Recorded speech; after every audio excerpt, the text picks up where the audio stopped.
O diagnóstico psicopedagógico, ele requer do profissional uma grande habilidade técnica e uma grande habilidade pessoal para ser psicopedagogo. Isso significa que um psicopedagogo precisa ser bastante criativo, mas uma criatividade pertinente, uma criatividade que faça sentido dentro do seu objetivo, do objetivo da sua atuação. Isto por quê? Porque a psicopedagogia, ela não dispõe de instrumentos de diagnóstico formalizados, instrumentos que sejam criados, que tenham sido criados e que tenham um protocolo de aplicação e correção que torne o diagnóstico psicopedagógico uma simples aplicação de um determinado instrumento. Até porque a natureza da psicopedagogia não permite que se tenha um diagnóstico pautado única e exclusivamente nesses protocolos, ou seja, nesses testes.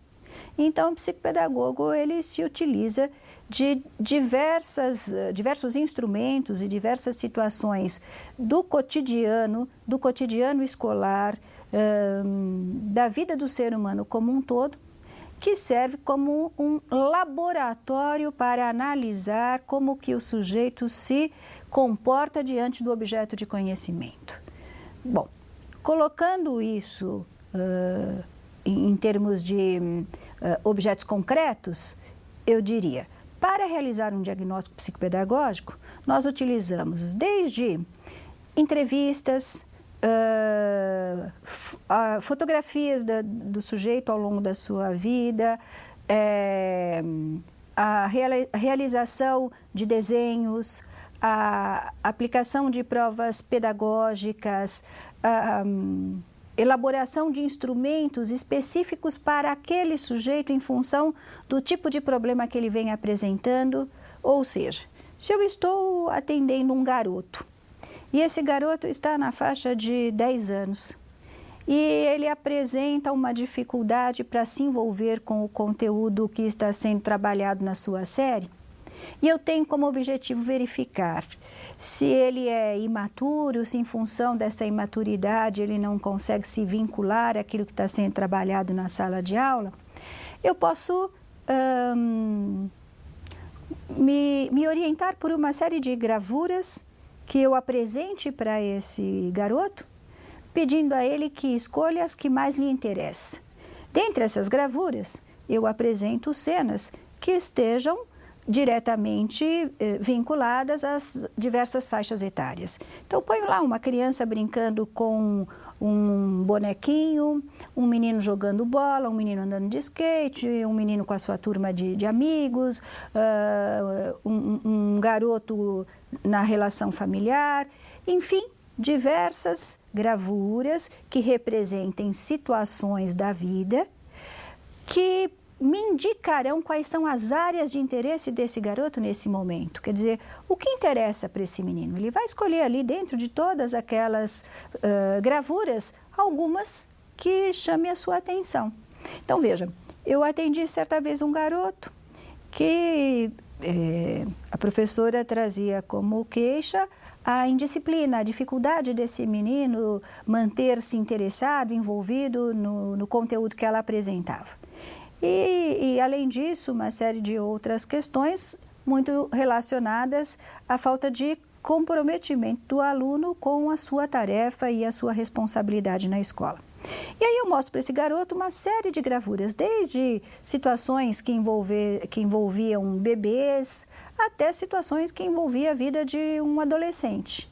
E dentre as inúmeras gravuras que eu mostrei, ele escolheu uma que era uma gravura de um bebê tomando banho, porque era uma propaganda do shampoo Johnson, que eu retirei da revista e que recortei, mandei plastificar e ficou como uma das gravuras que eu utilizo como instrumento de diagnóstico. Quer dizer, nós tínhamos ali situações de menino jogando bola, menino com skate, menino andando de kart, menino com seus amigos, menino namorando, inúmeras situações. E ele escolhe, dentre todas aquelas gravuras, uma situação de um bebê tomando banho. E conto uma história, porque ao escolher aquela gravura, eu pergunto a ele por que é que ele se interessou por aquela gravura, e ele começa a me relatar situações com relação àquela criança, que era um bebê, que estão diretamente envolvidas com os conflitos dele na sua vida pessoal, me mostrando que ele está ainda tão preso a questões da sua infância mais precoce, que a mente fica tão ocupada com estas coisas que não consegue se envolver com aquilo que a professora está falando na sala de aula, nem tampouco se envolver com os colegas da sala de aula, porque as suas demandas ainda são demandas muito infantis, são demandas de um bebê. Uma das queixas da professora era inclusive a questão da dependência desse aluno.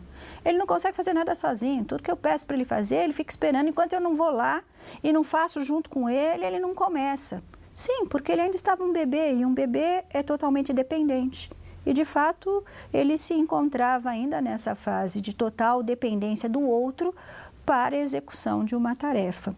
Ainda usamos como instrumento de diagnóstico a própria análise do material escolar, quando a queixa que traz o sujeito até você é uma queixa escolar. Então, eu vou analisar o material escolar para observar, primeiro, qual a metodologia que o professor utiliza. Segundo, qual é a forma como esse aluno se relaciona com aquele conteúdo, com o seu material escolar, com a sua vida escolar. Depois, como a família está envolvida nisso, de que forma a família cuida, preserva, se interessa, se envolve ou não com a tarefa do filho. De que maneira determinados conteúdos estão sendo apresentados. Então, há um momento em que eu me demoro analisando todo o material escolar. Eu, particularmente, pessoalmente, peço para a criança ou para o adolescente que me traga a sua mochila inteira. Digo, traz para mim a mochila da escola. Por quê? Porque eu abro a mochila e vejo o que esta mochila me diz a respeito do mundo escolar dessa criança ou desse adolescente. Eu vejo como é que está o seu material escolar, de que jeito ele organiza dentro da mochila, se tem lápis, se não tem, se tem estojo, se não tem, se perdeu alguma coisa, se está lá dentro. Enfim, aquele mundo que está representado ali dentro daquele universo que é a mochila do aluno.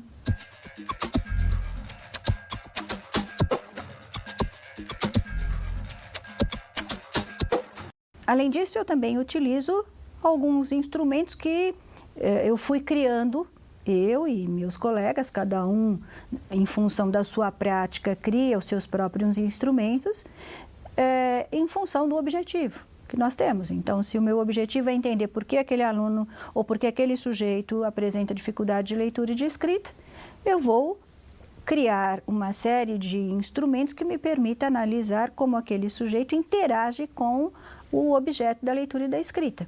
Então, desde completar frases, desde dar uma resposta a uma pergunta, ler um texto, interpretar aquele texto, ou construir uma história a partir de uma gravura. Isto vai me dar elementos para analisar a sua estrutura de pensamento, porque a forma como ele desenvolve aquela situação, o desfecho que ele dá para aquela situação vai me dizer acerca do seu pensamento, a maneira como ele se apropriou e se utilizou e se utiliza da sua linguagem, do seu vocabulário, a maneira como ele compreende aquilo que é dito, o sentido que ele emprega as palavras, a forma como ele pode representar as suas ideias através da escrita, do desenho ou de outras maneiras. E tudo isso tendo em mente que eu estou tentando encontrar elementos que estejam criando ou que estejam representando um obstáculo para o processo de aprendizagem.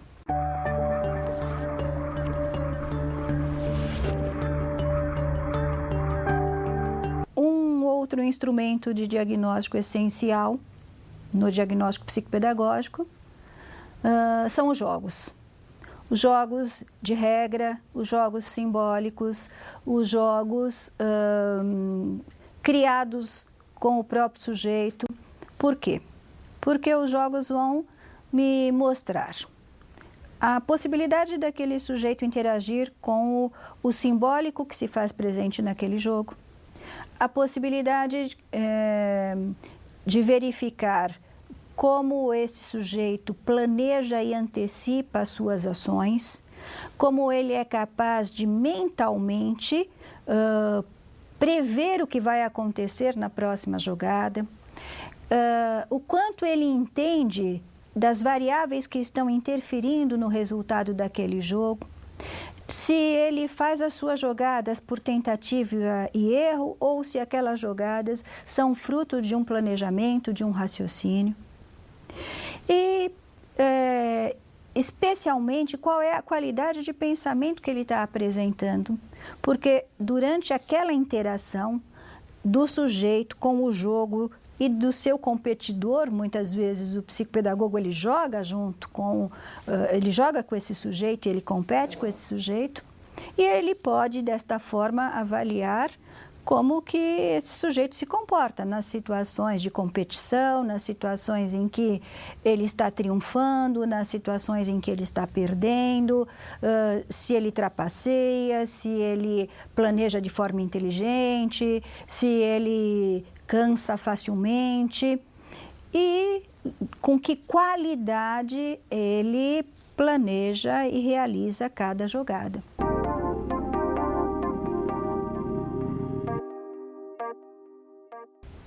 Então, existem jogos de regra, existem os jogos que são criados no próprio momento do diagnóstico com o sujeito, existem os jogos simbólicos, onde o sujeito cria uma situação de faz de conta, ou o psicopedagogo cria uma situação de faz de conta, com o objetivo de observar como esse sujeito pode lidar com o mundo da fantasia e a sua capacidade de distinguir a realidade da fantasia. Isso se dá não só na utilização dos jogos, mas na utilização da brincadeira em geral, né? Onde você, então, tem no consultório uma série de brinquedos que vão permitir que se crie ali, dentro do consultório, a representação de uma situação cotidiana, de forma que eu posso observar qual foi a síntese, ou qual é a síntese que aquele sujeito faz dos diversos contextos da sua vida.